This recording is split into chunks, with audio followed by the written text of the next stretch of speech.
अस्सलाम वालेकुम स्टूडेंट्स, क्या हाल चाल है।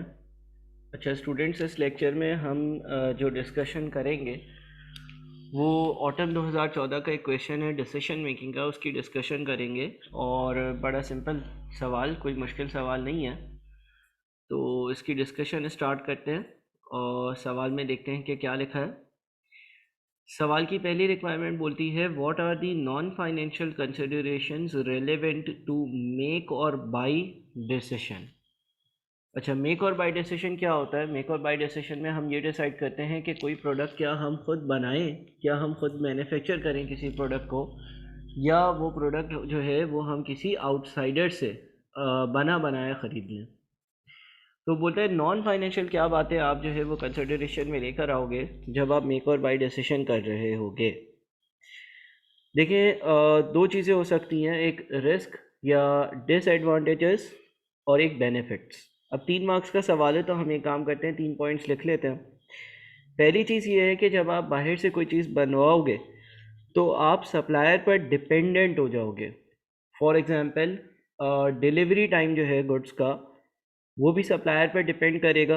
सप्लायर जो है वो डिलीवरी डेडलाइंस को मीट करे ना करे, ऐसा हो सकता है। और आपके पास जब चीज़ें आएंगी तो आपका बायर जो है उसको आप चीज़ें जो है वो टाइम पर डिलीवर ना कर सको, ऐसा भी हो सकता है क्योंकि सप्लायर आपको टाइम पर डिलीवर नहीं कर रहा होगा चीज़ें। तो आप एक चीज़ लिख सकते हो, supplier may fail to deliver goods, deliver goods on the agreed dates. ठीक है। दूसरी चीज़, जब आप किसी से आउटसोर्स करवाते हो ना काम, तो जो क्वालिटी ऑफ वर्क होती है उस पर आपका कंट्रोल नहीं होता और लो क्वालिटी हो सकती है। तो आप दूसरी चीज़ लिख सकते हो, the product quality may be compromised. ये दूसरा आपका जो है वो एक तरह से डिसएडवांटेज हो सकता है। अच्छा जी, जब लेकिन आप आउटसोर्स करते हो तो कभी कभार ऐसा होता है कि एक्सटर्नल जो सप्लायर्स होते हैं वो कोई एक्सपर्ट्स हो सकते हैं और वो जैसी चीज़ आपको बना कर दे रहे हैं वैसी आप शायद खुद बना ही ना सको। ठीक है ना। तो कभी कभार ये होता है कि आप लिख सकते हो external suppliers may have expertise and hence it enables perfection in output units। ये से रेलेवेंट कोई भी 2-3 बातें आप जो है वो लिख सकते हो। अगला पार्ट देखते हैं, अगला पार्ट जो है उसमें क्या कहता है सवाल। अगले पार्ट में लिखा हुआ है alpha limited L manufactures and sales products A B and C in view of limited production capacity. L is meeting the demand for its products partly through imports. ठीक है। कंपनी 3 तरह के प्रोडक्ट्स बनाती है और प्रोडक्शन की capacity limited होने की वजह से ऐसा होता है कि कभी कभार जो है वो ये इंपोर्ट भी कर रही होती है चीज़ें ताकि डिमांड पूरी हो जाए। The following information has been extracted from the budget for the next year. Machine hours used in production. A B and C की प्रोडक्शन में 2,40,000, 2,25,000 और 2,70,000 मशीन आवर्स का इस्तेमाल होता है। सेल्स 42,000, 35,000 एंड 26,500 इतने यूनिट्स बिकते हैं। प्रोडक्शन 30,000, 25,000, 22,500 और इम्पोर्ट्स 12,000, 10,000 और 4,000। अब देखिए हो क्या रहा है कि 42,000 यूनिट्स बेचने के लिए 30,000 मैं खुद बना रहा हूँ, 12,000 में इम्पोर्ट कर रहा हूँ। इसी तरह से 35,000 यूनिट्स बेचने के लिए 25,000 मैं खुद बना रहा हूँ, 10,000 इम्पोर्ट कर रहा हूँ क्योंकि मैं 100% कैपेसिटी पर काम कर रहा हूँ, मैं पूरी प्रोडक्शन कर ही नहीं सकता। 26,500 यूनिट्स बेचने के लिए 22,500 यूनिट्स मैं खुद बना रहा हूँ और 4,000 यूनिट्स इम्पोर्ट कर रहा हूँ क्योंकि प्रोबेबली मेरे पास इतनी जो है वो जगह ही नहीं है कि मैं सारी चीज़ें जो है वो खुद बना सकूँ। सेल्स के बारे में लिखा हुआ है रुपीज़ इन मिलियन, 252, 175, 185.5। ये आपका सेल्स रेवेन्यू है जो आप अचीव करते हो। कॉस्ट ऑफ प्रोडक्शन, मटेरियल का जो खर्चा होता है वो होता है variable. Direct labour variable, variable overheads variable, fixed overheads fixed. और cost of import of finish product. अब देखिए मैंने वेरिएबल और फिक्स को क्यों हाईलाइट किया, इसलिए हाईलाइट किया क्योंकि देखो फिक्स्ड कॉस्ट वो कॉस्ट है जो आपने हर लिहाज से पे करनी ही करनी है। ठीक है, अगर मैं कोई चीज़ इंपोर्ट करता हूँ या ख़ुद बनाता हूँ तो मेरी वेरिएबल कॉस्ट तो चेंज होगी, लेकिन फिक्स कॉस्ट तो मैं इंपोर्ट करूँगा तो भी पे करनी है और इंपोर्ट नहीं करूँगा तो भी पे करनी है। ठीक है, जब मैं कोई यूनिट इंपोर्ट करूँगा तो ये वाली कॉस्ट बढ़ जाएगी, क्योंकि मैं इंपोर्ट कर रहा हूँ तो ऑब्वियसली इंपोर्ट के चार्जेस बढ़ जाएंगे। जब मैं कोई चीज़ खुद बना रहा हूँ तो ये वाली कॉस्ट बढ़ेगी। लेकिन ये चीज़ जो है ना, जो आपकी फिक्स कॉस्ट है, ये तो अनचेंज रहेगी, ये चेंज नहीं होगी। यानी कि अगर आप डिसीजन लेते हो कि मैं चीज़ खुद बनाऊं तो ये वाले खर्चे बढ़ेंगे जो ऊपर लिखे हुए हैं 3। अगर आप ये डिसीजन लेते हो कि मैं चीज़ कोई जो है वो बाहर से परचेज करूं या इंपोर्ट करूं तो ये खर्चे बढ़ेंगे। इसी तरह से यहाँ पर ये बढ़ेंगे और इसी तरह से यहाँ पर ये। ठीक है ना, फिक्स कॉस्ट जो है वो कभी भी चेंज नहीं होती। अच्छा जी, आगे लिखते हैं L is working at 100% capacity. AL believes that it can obtain substantial quantity discount from foreign suppliers if it increases the import volume. अगर कंपनी इंपोर्ट वॉल्यूम इंक्रीज करती है, यानी कि जितने यूनिट्स अभी इंपोर्ट कर रही है उससे ज़्यादा इंपोर्ट करती है, तो कंपनी को डिस्काउंट मिल सकता है। Each product is supplied by a different supplier. After intense negotiation, the suppliers have offered discounts of 15%, 10% and 12% for products A, B and C respectively. Supplier से बहुत सारी नेगोशिएशंस के बाद सप्लायर ने एग्री कर लिया कि भाई तुम 15%, 10% और 12% डिस्काउंट ए, बी और सी पर तुम ले सकते हो, ले लो। Prepare a product wise plan for of production और imports to maximise the company's profitability. अगर कंपनी को अपना प्रॉफिट मैक्सिमम करना है तो कंपनी कौन से वाले यूनिट्स को और कितनी क्वांटिटी में इंपोर्ट करे एंड सो ऑन। अच्छा, वर्किंग वेरी सिंपल है, कोई मुश्किल सवाल नहीं है, आसान सवाल है। देखिए सबसे पहले हम ये देखते हैं कि अगर मैं यूनिट्स खुद प्रोड्यूस करता हूँ तो मेरी जो वेरिएबल कॉस्ट ऑफ प्रोडक्शन है, variable cost of production, variable cost of production वो कितनी है। देखो अभी मैं ए जो बना रहा हूँ ना, ए बनाने के लिए मैं 48 मिलियन रुपीस का मटेरियल लगाता हूँ। ए बनाने के लिए मैं 45 मिलियन का लेबर लगाता हूँ। ए बनाने के लिए मैं 33 मिलियन के वेरिएबल ओवरहेड्स लगाता हूँ। अच्छा, अगर मैं बी खुद बना रहा हूँ तो बी बनाने के लिए 31.25 मिलियन का मटेरियल, 40 मिलियन का लेबर और 25 मिलियन के ओवरहेड्स लगाता हूँ। अगर मैं सी खुद बनाता हूँ तो 40.5 मिलियन का मटेरियल, 56.25 मिलियन का लेबर और 29.25 मिलियन के वेरिएबल ओवरहेड्स लगाता हूँ। अच्छा, अगर मैं इंपोर्ट करता हूँ तो 68.4 मिलियन ए पर, 47 मिलियन बी पर और 26.88 मिलियन जो है वो इंपोर्ट का खर्चा मैं सी पर करता हूँ। ये हमारे पास दी हुई है अमाउंट्स। अच्छा, अब मैं क्या करता हूँ, मैं कॉस्ट पर यूनिट प्रोड्यूस निकालता हूँ। एक यूनिट प्रोड्यूस करने की कॉस्ट निकालता हूँ, एक यूनिट बनाने में कितना खर्चा लगता होगा। तो देखो अगर मैं एक यूनिट खुद बनाता हूँ तो कितना खर्चा लगेगा, कैसे निकालूंगा भाई। ए के लिए जो कॉस्ट आ रही है ना वो आ रही है 126। अच्छा, ये मिलियन है ना, 1 2 3 1 2 3, और ए के कितने यूनिट्स बन रहे हैं, 30,000। ठीक है, 126 मिलियन रुपीस का खर्चा कर कर 126 मिलियन रुपीस का खर्चा कर कर 126 मिलियन रुपीस का खर्चा कर कर मैं 30,000 यूनिट्स बना रहा हूँ तो 4200 हुआ। बी पर मैं 96.25 मिलियन का खर्चा कर कर 96.25 मिलियन का खर्चा कर कर 225,000 यूनिट्स बना रहा हूँ। 96.25 मिलियन का खर्चा कर कर 225,000 यूनिट्स बना रहा हूँ।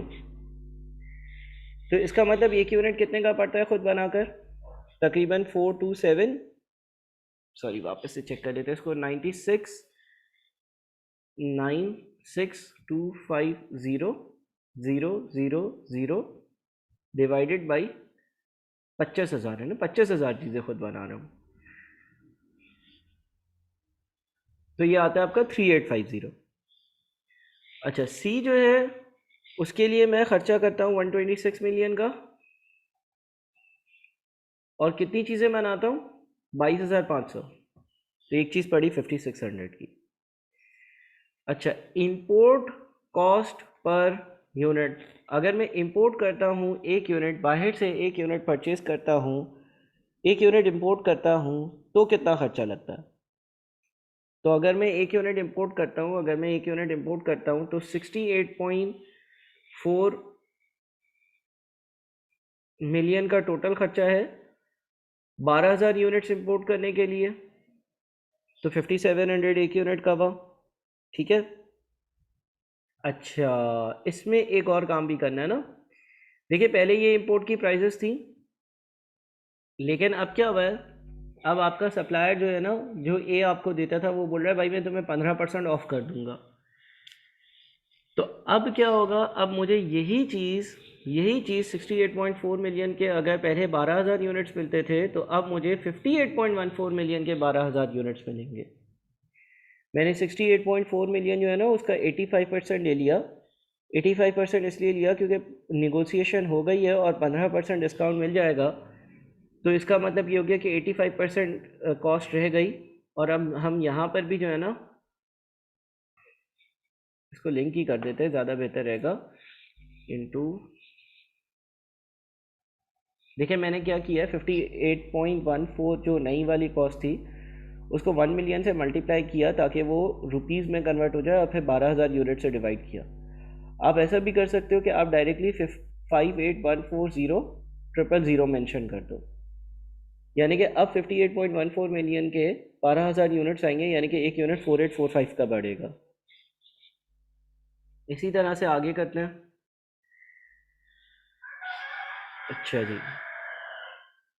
अब इसमें क्या होगा, अब इसमें मैं 47 जो है इसको चेंज कर कर इसका 90% लूँगा। क्यों 47 का 90% लूँगा, क्योंकि अब 10% डिस्काउंट मिल रहा है। 10% डिस्काउंट मिलने का मतलब ये है कि अब 42.3 मिलियन यानी कि 42300000 के अब 42.3 मिलियन के 10,000 यूनिट्स मिलेंगे, तो एक यूनिट 4230 का होगा। इसके बाद अगला क्या है भाई, अगला मेरे पास जो है वो सी है। सी पर 12% डिस्काउंट मिलेगा, और सी पर अगर 12% डिस्काउंट मिलेगा तो इसका मतलब ये हो गया कि ये प्राइस भी चेंज कर देते हैं, हम ले लेते हैं 26.88 इंटू 88%, ठीक है।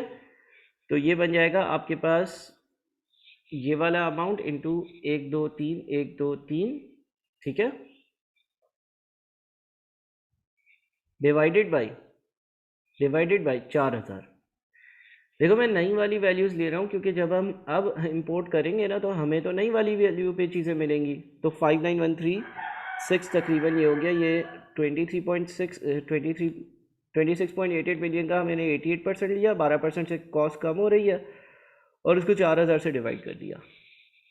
इसको होल नंबर में ही लिख लेते हैं। 0.4 का सिर्फ एक जगह डिफरेंस आ रहा है तो कोई मसला नहीं है, सही है जनाब। अच्छा देखिए, इंपोर्ट हमेशा महंगी होती है, यानी कि आप अगर लेट से इंपोर्ट करते हो किसी यूनिट को तो क्या एक्स्ट्रा कॉस्ट पे करते हो। ए में अगर इंपोर्ट करता हूँ तो 4845 पे करता हूँ, ख़ुद बनाता तो 4200, यानी कि 645 ज़्यादा पैसे पे कर रहा हूँ अगर मैं बाहर से किसी सप्लायर से इसको परचेज़ कर रहा हूँ। इसी तरह से बी जो है वो बाहर से ख़रीदूँगा तो 4230 का है, ख़ुद बनाऊँगा तो 3850 का है, यानी कि मैं 380 रुपीज़ ज़्यादा पे कर रहा हूँ। इसी तरह से सी जो है वो मैं अगर बाहर से ख़रीद रहा हूँ तो 5914 का है, और अगर मैं ख़ुद बनाता तो 5600 का, यानी कि मैं 314 ज़्यादा पे कर रहा हूँ। तो होता क्या है कि जब आप कोई चीज़ इंपोर्ट करते हो ना, या आप बाहर से ख़रीदते हो तो जनरली आप सवालों में नोट करोगे कि जो इंपोर्ट करने की या बाहर से ख़रीदने की कॉस्ट होगी वो ज़्यादा होगी। तो ये वो खर्चे हैं जो आप ज़्यादा पे कर रहे हो अगर आप बाहर से चीज़ें ख़रीदते हो और ख़ुद नहीं बनाते। इसीलिए प्रेफरेंस इस बात को देनी चाहिए कि आप प्रोडक्ट खुद बनाओ। प्रेफरेंस इस बात को देनी चाहिए कि आप जो प्रोडक्ट है ना वो ख़ुद मैन्युफैक्चर करो और ख़ुद बनाओ। बहरहाल होता क्या है कि बहुत सारे सवालों में आप 100% कैपेसिटी पर काम कर रहे होते हो, और क्योंकि आप 100% कैपेसिटी पर काम कर रहे होते हो तो आपको इंपोर्ट करना ही पड़ता है अगर आपको डिमांड पूरी करनी है।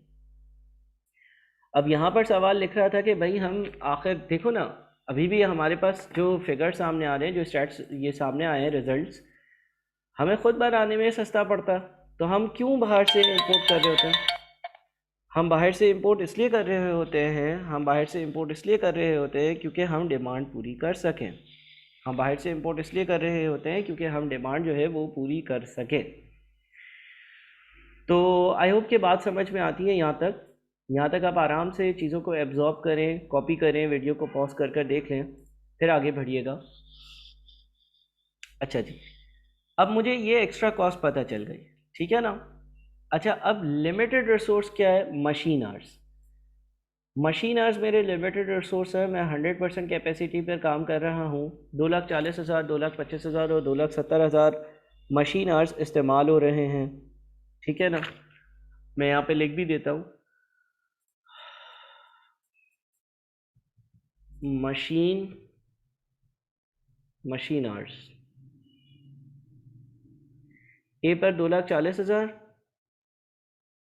बी पर 2,25,000 और सी पर 2,70,000, ठीक है। ये ए, बी और सी पर मशीन आवर्स इस्तेमाल हो रहे हैं। ए, बी और सी पर ये मशीन आवर्स जो है ना वो इस्तेमाल हो रहे हैं। मशीन आवर्स ए पर, बी पर और सी पर ये मशीन आवर्स इस्तेमाल हो रहे हैं, ठीक है ना। और अब कुछ ऐसा है कि इसका मतलब ये हो गया कि कंपनी के पास टोटल जो है ना वो 77,35,000 इतने मशीन आवर्स हैं। देखो हमें करना ये चाहिए कि यार जो हमारी लिमिटेड रिसोर्स है ना उसको कंसिडरेशन में रखते हुए हमें ये देखना चाहिए कि हमें ए, बी या सी बाहर से कौन सा ख़रीदना। अच्छा, बेसिक लेक्चर्स में इसकी बहुत बार डिस्कशन हुई है, तो अभी मैं जो है वो कॉन्सेप्ट्स को रिपीट नहीं करूँगा, सवाल को सॉल्व करूँगा। हम सबसे पहले कैलकुलेट कर लेते हैं machine hours per unit. Machine hours per unit कैसे आएंगे? 2,40,000 मशीन आवर्स ए पर लगते हैं, कितने ए के यूनिट बनाने के लिए? 30,000। इसका मतलब एक यूनिट बनाने के लिए 8 घंटे लगते हैं। 2,25,000 मशीन आवर्स बी पर लगते हैं, बी के कितने यूनिट्स बनाने के लिए? 25,000। इसका मतलब एक यूनिट बनाने के लिए 9 घंटे लगते हैं। सी पर 2,70,000 मशीन आवर्स लगते हैं। 2,70,000 मशीन्स लगाकर सी के मैं 22,500 यूनिट्स बनाता हूँ। तो अगर मैं 22,500 यूनिट्स बनाता हूँ तो इसका मतलब सी के एक यूनिट में 12 घंटे लगते हैं। अच्छा, एक्स्ट्रा कॉस्ट पर मशीन आर, ये भी चीज़ हमने सीखी थी कि एक्स्ट्रा कॉस्ट पर मशीन आर जो है उसका क्या कॉन्सेप्ट है बेसिक लेक्चर्स में जो आपके पोर्टल पर अपलोडेड है। मैं 645 की एक्स्ट्रा कॉस्ट पे कर रहा हूँ 8 घंटे मशीन आवर्स के लिए, यानी कि 81 रुपीज़ एक्स्ट्रा कॉस्ट मुझे बेयर करनी पड़ रही है। 81 रुपीज़ की मुझे एक्स्ट्रा कॉस्ट बेयर करनी पड़ रही है पर मशीन आवर। एक्स्ट्रा कॉस्ट क्या है जो ज़्यादा आप पे कर रहे हो? अच्छा जी, फिर 380 डिवाइडेड बाई 9 और फिर इसी तरह से 314 डिवाइडेड बाई 12, ठीक है ना। अब देखिए, करना ये चाहिए कि आपकी जो मशीन आवर्स है ना वो सबसे क्रूशियल एक्टिविटी है। अगर आपकी जो क्रूशियल एक्टिविटी या जो आपका कह लो कि लिमिटेड रिसोर्स है, अगर आप उस लिमिटेड रिसोर्स को देखकर इस्तेमाल करो, इस तरह से इस्तेमाल करो कि सबसे पहले उस जगह इस्तेमाल करो जहाँ पर वो आपको सबसे ज़्यादा बेनिफिट देता हो ख़ुद इस्तेमाल होने में, तो ज़्यादा बेहतर है। देखो इसको यूँ समझो कि यार अगर मैं लेट से एक मशीन आर का काम बाहर से करवाता हूँ, यानी कि अपना एक मशीन आर बचाने के लिए, देखो मैं अगर बाहर से काम करवाऊँगा तो क्या होगा, अगर मैं बाहर से काम करवाऊँगा ना तो मेरे मशीन आर्स बच जाएंगे। अगर मैं बाहर से काम करवाऊँगा तो मेरे मशीन आर्स बच जाएंगे जो मैं किसी और प्रोडक्ट पे लगा सकूँगा। तो ये 81 क्या बता रहा है, देखो इसको यूँ समझो कि यार अगर मैं एक यूनिट बाहर से बनवाता हूँ तो 645 रुपीज़ ज़्यादा पे करता हूँ। लेकिन फ़ायदा क्या होता है, 645 रुपीज़ जब मैं ज़्यादा पे करता हूँ तो 8 मशीन आवर्स मेरे बच जाते हैं। बिकॉज जब एक यूनिट बाहर से बनेगा, एक यूनिट जब बाहर से बनेगा तो मैं वो यूनिट खुद नहीं बनाऊंगा, और खुद नहीं बनाऊंगा तो जो 8 घंटे उसको बनाने में लगते थे वो नहीं लगेंगे। इसका मतलब 1 घंटा बचाने के लिए 81 रुपीज़ में एक्स्ट्रा पे कर रहा हूँ। अच्छा, बी को इस तरह से सोचो कि यार 380 रुपये में एक्स्ट्रा पे कर रहा हूँ, लेकिन उस एक्स्ट्रा पे करने के अगर मैं बाहर से ख़रीदता हूँ क्या फ़ायदा होगा, फ़ायदा ये होगा कि 9 घंटे मशीन आवर्स के बच जाएंगे जो मेरी लिमिटेड रिसोर्स है, जो मैं ए या सी पे लगा दूंगा। इसका मतलब 1 घंटा बचाने के लिए मुझे 42 रुपीज़ एक्स्ट्रा पे करने पड़ रहे हैं। और अगर सी की बात करूं तो 314 रुपये एक्स्ट्रा पे करने पड़े हैं बाहर से ख़रीदने के लिए, लेकिन बाहर से ख़रीदने का फ़ायदा ये होगा कि 12 मशीन आवर्स बच जाएंगे जो मैं ए और बी पे लगा दूंगा। इसका मतलब 1 घंटा बचाने के लिए, मुझे सिर्फ 26 रुपये पे करना पड़ रहा है। तो अब दो तरह की प्रायोरिटीज़ हो सकती हैं, परचेज प्रायोरिटी,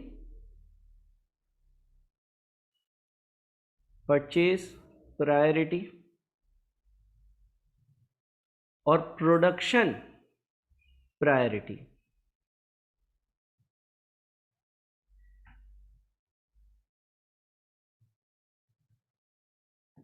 ठीक है, देखो 1 घंटा मशीन आवर का बचाने के लिए सिर्फ 26 रुपये एक्स्ट्रा पे कर रहा हूँ, तो सबसे पहले तो इसको बाहर से ख़रीद लो।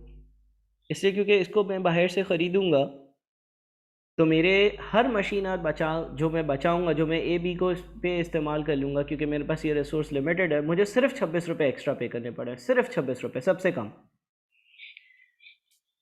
इस पर थोड़े से ज़्यादा और इस पर बहुत ज़्यादा पे करना पड़े 1 घंटा बचाने के लिए, मशीन्स का 1 घंटा बचाने के लिए 81 रुपीज़ ज़्यादा पे करने पड़ते हैं।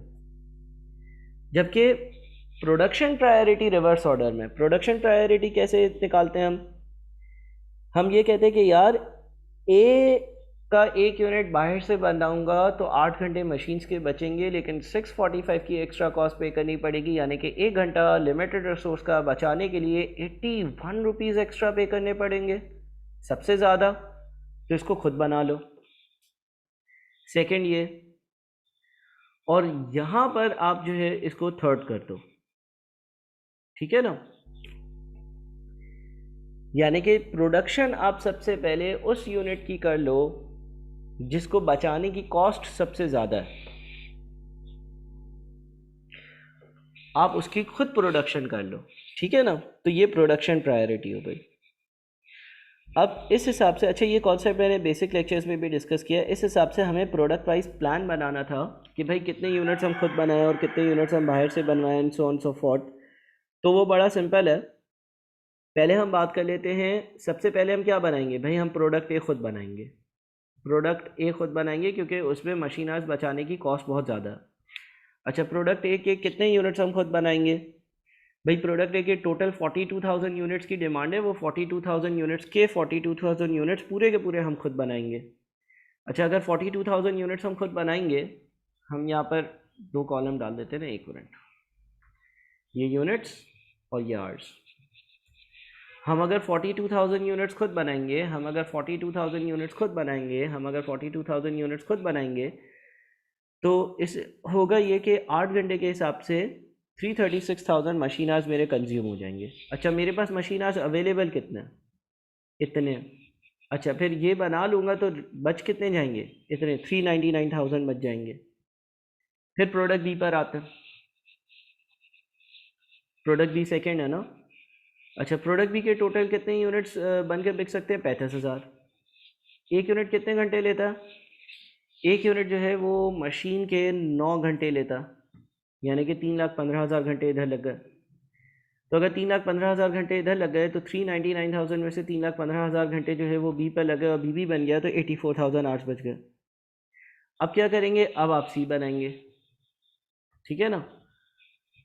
देखो ये ए की प्रोडक्शन है, ख़ुद प्रोड्यूस कर रहे हो, ये जो है वो बी की प्रोडक्शन है, ख़ुद प्रोड्यूस कर रहे हो, ये जो है वो सी की प्रोडक्शन है, ख़ुद प्रोड्यूस कर रहे हो।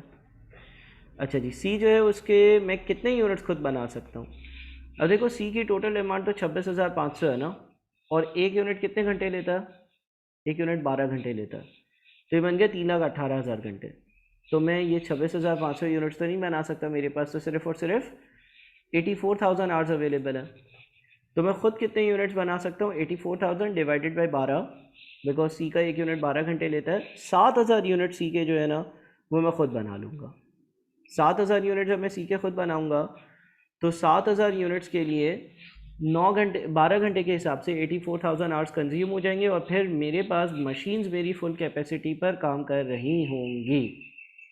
फिर क्या करना पड़ेगा, फिर कुछ प्रोडक्ट सी जो है वो मुझे करना पड़ेगा इंपोर्ट। तो इंपोर्ट कितना करना पड़ेगा, ये कैसे पता चलेगा। सी जो है उसकी जो टोटल डिमांड है, सी जो है उसकी जो टोटल डिमांड है वो 26,500। अगर आप 7,000 यूनिट्स प्रोड्यूस कर रहे हो तो 19,500 आपको इंपोर्ट करना पड़ेंगे, ठीक है जनाब। तो ये आपका प्रोडक्शन शेड्यूल है जो इसने आपसे सवाल में पूछा था। अच्छा, किसी भी कॉस्टिंग के सवाल का एक स्पेसिफिक फॉर्मेट नहीं होता, मल्टीपल फॉर्मेट्स होते हैं, तो आप इसको मुख्तलिफ़ तरह से सॉल्व कर सकते हो। इस सवाल को काइंडली अच्छे से सॉल्व करिएगा, और अगर कोई क्वेरी हो तो मुझसे रजिस्टर्ड स्टूडेंट्स का जो व्हाट्सएप ग्रुप है उस पर ज़रूर डिस्कस करिएगा। बहुत शुक्रिया, अल्लाह हाफ़िज़।